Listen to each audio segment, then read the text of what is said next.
آپ کی سیرت پر سوانے پر کچھ باتیں آج کی گفتگو کا موضوع ہیں۔ چونکہ امام صاحب رحمۃ اللہ علیہ کا وصال شعبان المعظم میں ہوا یا رجب میں ہوا، ان دو مہینوں میں سے با اختلاف روایات آپ کا وصال ہے۔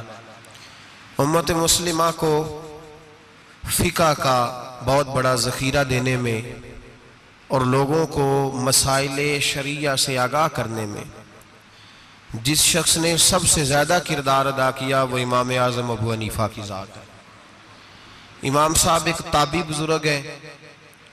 تابعی اس کو کہتے ہیں جو صحابہ کے شاگرد ہوتے ہیں۔ امام صاحب نے بہت سارے صحابہ کی زیارت کی، ان کی خدمت میں رہے، ان سے دین سیکھا اور پھر امت مسلمہ کو دین کے اصول بنا کر عطا فرمائے۔ قیامت تک جتنے لوگ بھی فقہی مسائل سیکھیں گے وہ سارے امام اعظم ابو حنیفہ کا شکریہ ادا کر کے سیکھیں گے۔ فقہ ہوتی کیا ہے؟ قرآن پاک فرقان حمید میں اللہ نے فرمایا فَاسْأَلُوا أَهْلَ الذِّكْرِ إِن كُنتُمْ لَا تَعْلَمُونَ۔ فرمایا اگر تمہیں کسی بات کا علم نہ ہو تو اس سے پوچھ لیا کرو جسے اللہ نے علم عطا فرمایا ہے۔ تمہیں جب علم نہ ہو تو ان کے پاس جاؤ جنہیں اللہ نے علم دیا ہے۔ اس کا نام فقہ ہے۔ کسی عالم کی، کسی بزرگ کی تقلید کرنا، اس کے مقلد ہونے کا معنی یہ ہے کہ آپ کسی ایک شخصیت کے، ایک بزرگ کے قول پر اعتبار کرتے ہوئے کہ اس کو دین کا علم زیادہ ہے تو جو بات وہ بتائے، چونکہ ہر آدمی یہ طاقت نہیں رکھتا کہ وہ سارے قرآن کا مطالعہ کرے، تفاسیر کا مطالعہ کرے، احادیث کا مطالعہ کرے، ان کی شرح دیکھے، صحابہ کرام کے اقوال دیکھے، صحابہ کا اس مسئلے میں کیا موقف تھا، کیا رائے تھی، ہر چیز کو پرکھے۔ ہر آدمی کے بس کی یہ بات نہیں ہوتی، تو اس کے لیے شریعت اسلامیہ کے قانون بنا دیا گیا کہ ایک امام کی تقلید کر لو۔ دلیل کیا ہے؟ نبی کریم سید عالم صلی اللہ علیہ وسلم نے حضرت معاذ ابن جبل رضی اللہ تعالیٰ عنہ کو یمن کا گورنر بنایا تھا۔ یہ بات آپ نے تھوڑا سمجھنی ہے، اس لیے کہ یہ ہمارے دور کا ایک نیا فتنہ ہے۔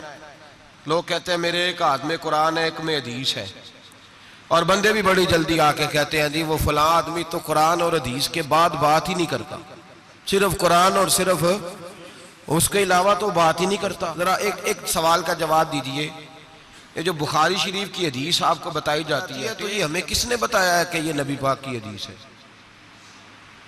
جی امام بخاری نے۔ کس نے بتایا؟ تو اعتبار کس پر کیا آپ نے؟ جی یہاں تو کوئی بندہ کہے نا جی مجھے ڈائریکٹ نبی پاک نے بتایا ہے، پھر تو سمجھ میں آئی قرآن۔ اور تو جب تو امام بخاری پر اعتبار کر رہا ہے، وہ کہہ رہے ہیں یہ نبی پاک کی حدیث ہے، تو مان رہا ہے، تو پھر اعتبار کس پہ ہوا؟ بولے اس بات کو سمجھیں۔ لوگ آپ کو بڑا صاف ستھرا سا نعرہ دیتے ہیں صرف قرآن اور صرف حدیث، تو بھئی یہ بتاؤ چلے قرآن پاک تو اللہ کا کلام ہے، صحابہ نے ہم تک پہنچا دیا، تو حدیث کیسے آئی؟ ان لوگوں سے بگڑ کر ایک نیا فرقہ بن گیا، وہ کہتے ہیں ہم اہل قرآن ہیں، ہم حدیث بھی نہیں مانتے۔ چکڑالوی گروپ اس کو کہتے ہیں۔ وہ لاہور میں بھی کچھ طبقہ اس کا پایا جاتا ہے۔ وہ بگڑ گئے ہیں، وہ کہتے ہیں صرف قرآن پاک، حدیث تو اماموں نے بنائی ہے، اماموں نے لکھی ہے، ہم نہیں مانتے۔ وہ ایسے نہ کرو بھائی، اس طرح تو سارا دین مشکوک ہو جائے گا۔ علم والوں کا رستہ ہمیں کس نے بتایا ہے؟ قرآن پاک میں۔ کس نے بتایا؟ اللہ نے کہا فَاسْأَلُوا أَهْلَ الذِّكْرِ إِن كُنتُمْ لَا تَعْلَمُونَ۔ اگر تمہیں کسی بات کا علم نہ ہو تو جس کو علم ہے اس سے جا کے، بھئی مجھے گاڑی نہیں چلانی آتی تو میں اب کہوں گا پہلے قرآن پاک سے مجھے نکال کے دو گاڑی، مجھے اللہ سکھائے چلانی۔ حدیث پاک میں پہلے لکھا ہو کہ گاڑی یہ اس کا نمبر ہو، فلانی علاقے کی بنی ہوئی ہے، میں کسی بندے سے سیکھ لوں یا مجھے حدیث پاک سے مل جائے گا؟ تو بھئی یہ عجیب سی بات ہے، تو گاڑی چلانی سیکھنی ہے تو جس کو گاڑی چلانی آتے ہے اس کے پاس جا سیکھ لے، تو دلیل مانگنے لگ گئے۔ تو بھئی قرآن اور حدیث کا علم جس بندے کو زیادہ ہے اس سے اسپیشلسٹ کے پاس جائیں آپ، وہ آپ کو بتائے گا آپ نے کیا کرنا ہے، بات ختم ہو گئی۔ اگر آپ کو شوق ہے خود مجتہد بننے کا تو ٹھیک ہے، آپ اتنا علم حاصل کریں، وہاں تک آپ جائیں۔ شیخ الاسلام خواجہ قمر الدین سیالوی رحمۃ اللہ تعالی علیہ، خواجہ صاحب کے پاس ایک شخص آیا، اللہ کرے یہ بات آپ کی سمجھ میں آ گئی تو بڑا فائدہ ہو جائے گا، بڑا فائدہ ہوگا یہ لفظ اگر آپ سمجھ گئے۔ اللہ کرے میری قوم سمجھدار ہو جائے، آمین تو کہنا۔ اللہ کرے سنی کو بھی کچھ سمجھ آنے لگ جائے۔ خواجہ صاحب کے پاس ایک بندہ آیا، کہنے لگا امام اعظم کی بات نہیں ماننی چاہیے، امام اعظم کی بات ان کی تقلید نہیں کرنی چاہیے. بڑی موٹی بات. خواجہ قمر الدین سیالوی کہنے لگے تیری یہ بات مان لوں؟ تیری بات کوئی نہیں سمجھ آئی آپ کو. کہنے لگا امام اعظم کی بات. آپ فرمانے لگے تیری یہ بات مان لوں؟ بندہ چپ کر گیا. کہنے لگا جی آپ نے کہا. کہنے لگے تیرے جیسے فضول کی مانو اور امام اعظم ابو حنیفہ کی نہ مانو.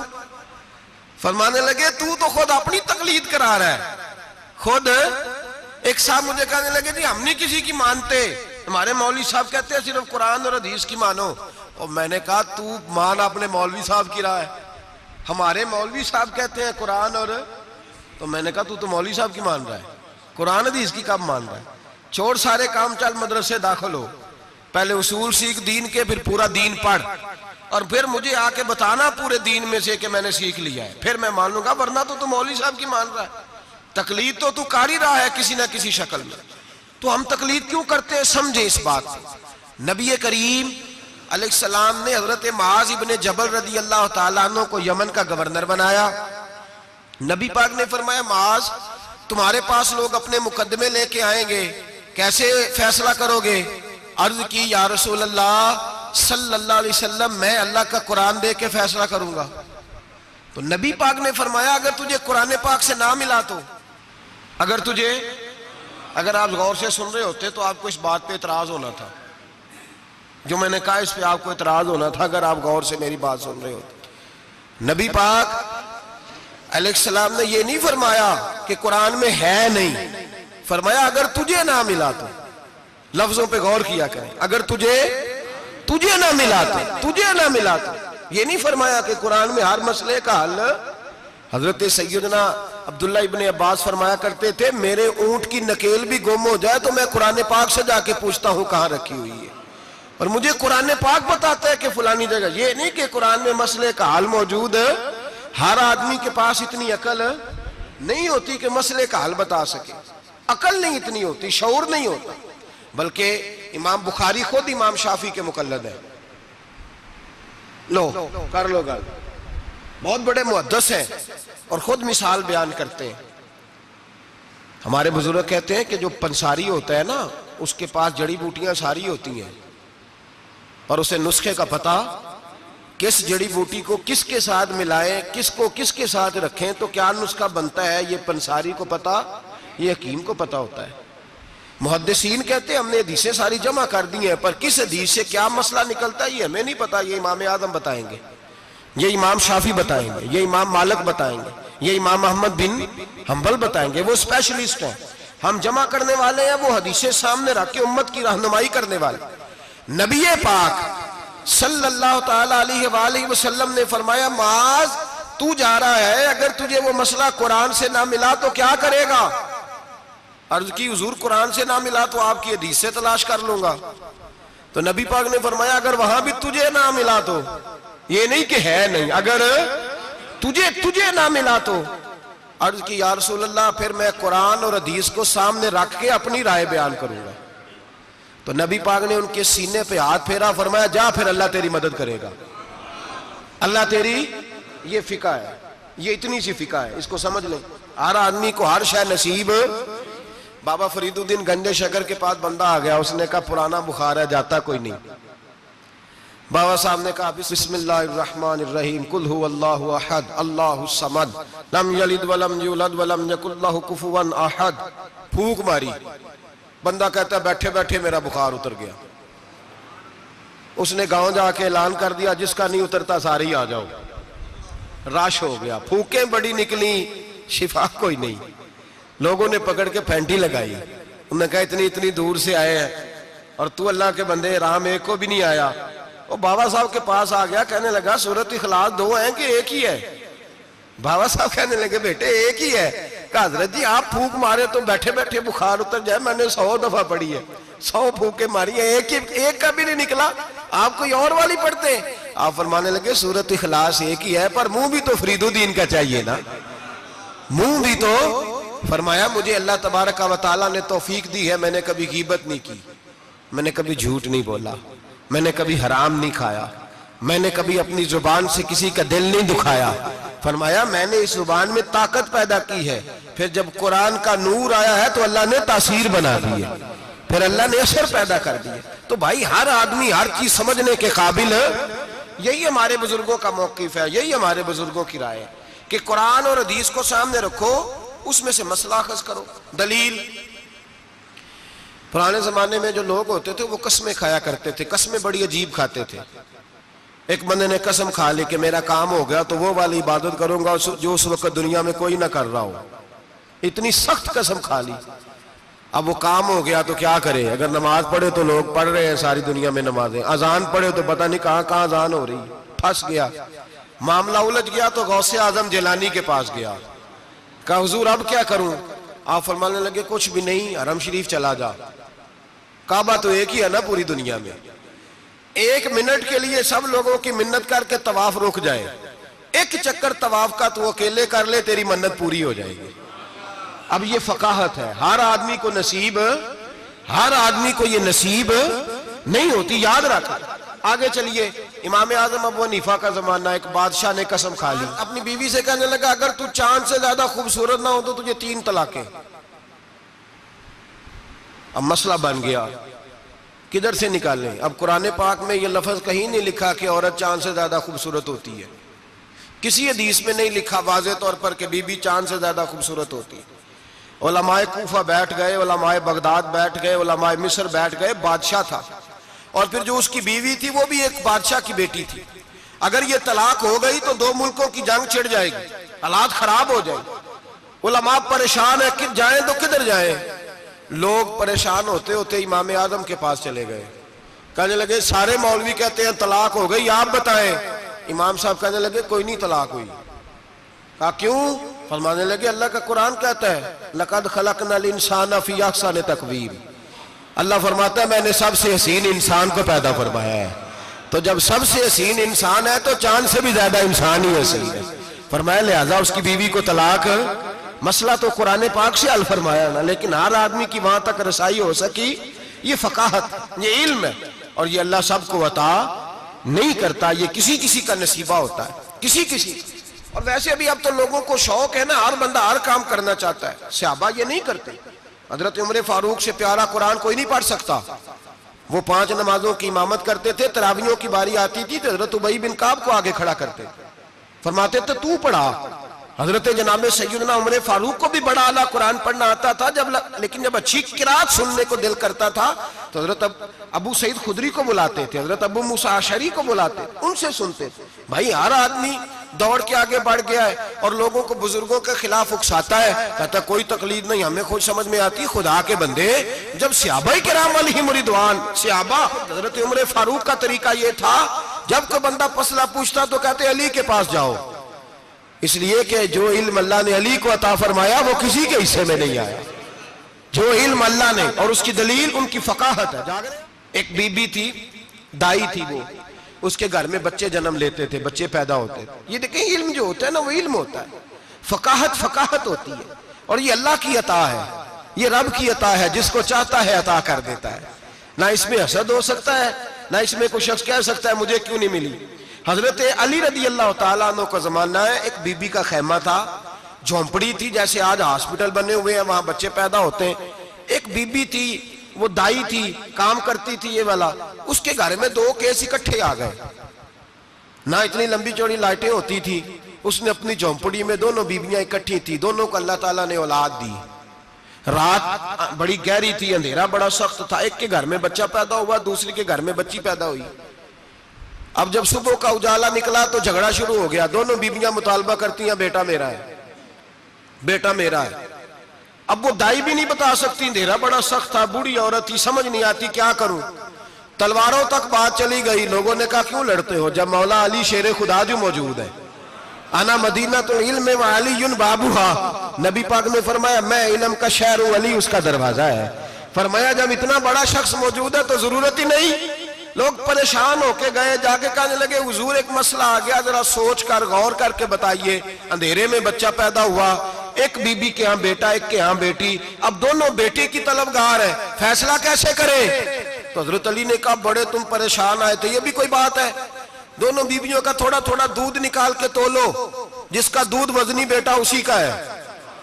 کہا حضرت جی یہ مسئلہ آپ نے کیسے نکالا؟ فرمانے لگے قرآن پاک سے نکالا ہے. کہا کیوں؟ فرمانے لگے اللہ قرآن میں کہتا ہے میں نے بیٹے کے 2 حصے رکھے ہوئے ہیں اور بیٹی کا 1 حصہ رکھا ہوا ہے. تو جب اللہ کسی کے گھر میں بیٹا دیتا ہے تو دودھ بھی وزنی ہوتا ہے، اس لیے کہ ڈبل وزن کا ہوتا. انہوں نے دودھ نکال کے تولا، مقدار 1 جتنی، مقدار 1 جتنی، اس کا ½ کلو دودھ، اس کا 1 کلو، وزن کیا تو پورا ہو گیا. پیمانے رکھے گئے تو وہ ناپنے میں اور تھا، تولنے میں اس کا دودھ وزنی نکلا. جب دودھ وزنی نکلا تو جناب سیدنا علی المرتضیٰ فرمانے لگے جس کا دودھ وزنی بیٹا اسی کا ہے. اللہ ڈبل وزن کا دودھ عطا کرتا. اب مسئلہ کہاں سے نکلا بولیے؟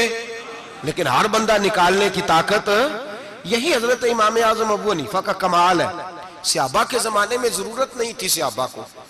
ایک تو وہ اتنی لاپرواہی کی نماز نہیں پڑھتے تھے جتنی ہم پڑھتے ہیں.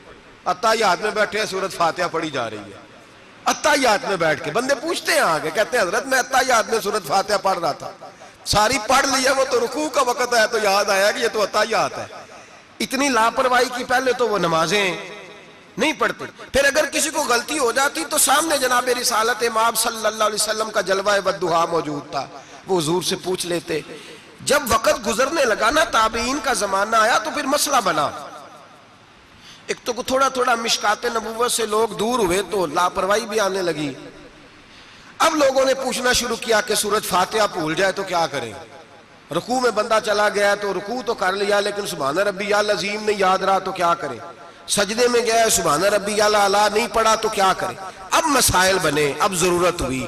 امام اعظم نے اصول فقہ مرتب کی، ہمیں بتایا کہ نماز میں فرض کیا ہے، نماز میں واجب کیا ہے، نماز میں کیا شے ضروری ہے اور کیا شے ضروری نہیں ہے. وہ بھی انہوں نے حدیثیں سامنے رکھی کہ نبی پاک نے کس کس بات کی کتنی تاکید کی، کس کس بات کی زیادہ تاکید نہیں فرمائی. پھر انہوں نے مسئلہ بتایا کہ قیام کرنا فرض ہے، رکوع کرنا فرض ہے، لیکن رکوع میں سبحان ربی العظیم کہنا سنت ہے. اگر کسی کی رہ بھی جائے گی تو اس کی نماز ہو جائے گی. قوما کرنا فرض ہے، سجدہ کرنا فرض ہے، لیکن سجدے میں سبحان ربی الاعلیٰ کہنا سنت ہے. رہ بھی گیا تو نماز، جو سجدہ ہی نہیں کرے گا اس کی نہیں. تو یہ اصول بنائے امام اعظم نے. امام اعظم کون تھے؟ کپڑے کے ایک بہت بڑے تاجر تھے، ان کے بیٹے تھے، پورا نام تھا نعمان بن ثابت. امام اعظم ان کا لقب ہے، ابو حنیفہ ان کی کنیت ہے. لوگ جب اپنی مرضی کی باری آتی ہے تو حرم شریف کے حوالے دینے شروع کر دیتے ہیں. حرم شریف میں جو ہوتا ہے، حرم شریف میں، میں نے کہا چلو وہی مان لو. مسجد نبی میں باب بلال سے داخل ہو جاؤ یا باب ہجرت سے داخل ہو جاؤ. مسجد نبی میں جب داخل ہوگے، اندر مسجد کے قدم رکھو گے دونوں دروازوں سے جا کے، تو جو کھلا سین ملے گا، اس سین کے اوپر جو سامنے نظر ڈالو گے تو 4 اماموں کے نام لکھے ہوئے فقہ کے. جو سب سے پہلا نام لکھا ہے وہ امام اعظم ابو حنیفہ کا لکھا ہوا ہے. آج بھی مسجد نبی میں، آج بھی. دوسرا امام شافعی کا، تیسرا حضرت امام مالک کا، چوتھا امام محمد بن حنبل کا. اور آج بھی فقہائے مکہ اور مدینہ جب فتویٰ دیتے ہیں تو امام محمد بن حنبل کے قول پہ فتویٰ دیتے ہیں، اور ہر جگہ وہ اعلان کرتے ہیں کہ ہم فقہ کے ماننے والے مقلد ہیں امام محمد بن حنبل کے. وہ اعلان کرتے ہیں، انہوں نے لکھ کے لگایا ہوا. ایک پوری دنیا کی لوگ تو کسی نہ کسی امام کی تقلید کریں، اور ایک چھوٹی سی جماعت اٹھ کے کہے نہیں ہمیں ڈائریکٹ سمجھ آئی ہے. تو کیسے بھائی تمہیں سمجھ آ گئی؟ امام اعظم ابو حنیفہ کا نام نعمان بن ثابت تھا، کوفے میں پیدا ہوئے تھے، صحابہ کے شاگرد تھے. 80 ہجری میں پیدا ہوئے، 150 ہجری میں آپ کا وصال ہوا. باپ تاجر تھے. آپ فرماتے ہیں میں سیانا ہوا تو تجارت میں لگ گیا. ریشمی کپڑے کا کاروبار تھا، بہت بڑا گھرانہ مالدار تھا ہمارا. میں گلی سے گزرتا تھا، رستے میں امام شافعی کا مدرسہ تھا. میں بچوں کو پڑھتے دیکھتا تو مجھے شوق ہوتا، اکثر میں وہاں 2-4 منٹ 10 منٹ قیام کرتا. ایک دن امام شافعی نے بلایا اور بلا کے فرمایا بیٹے کیا کرتے ہو؟ میں نے کہا کپڑے کا کام کرتا ہوں. تو کہنے لگے تیرے چہرے میں بڑی چمک ہے، تیرے چہرے میں بڑی روشنی ہے، مجھے لگتا ہے میرا رب تجھ سے کوئی بڑا ہی کام لینے والا ہے، تو آ نہیں جاتا، پڑھ نہیں لیتا. اقبال کہتے ہیں اگر کوئی شعیب آئے میسر، شبانی سے کلیمی 2 قدم ہے. اللہ کرے کسی کو کوئی مل جائے، کسی کو کوئی بیٹھا ہوا مجھے دور دعا دیتا ہے، میں ڈوبتا ہوں پر سمندر اچھال دیتا ہے. اللہ کرے کوئی مل جائے. فرماتے امام شافعی نے میری بات ہوئی تو میں حضرت حماد کے مدرسے میں داخل ہو گیا. امام حماد بہت بڑے مفتی تھے، سند بھی سن لے۔ امام اعظم شاگرد ہیں امام حماد کے،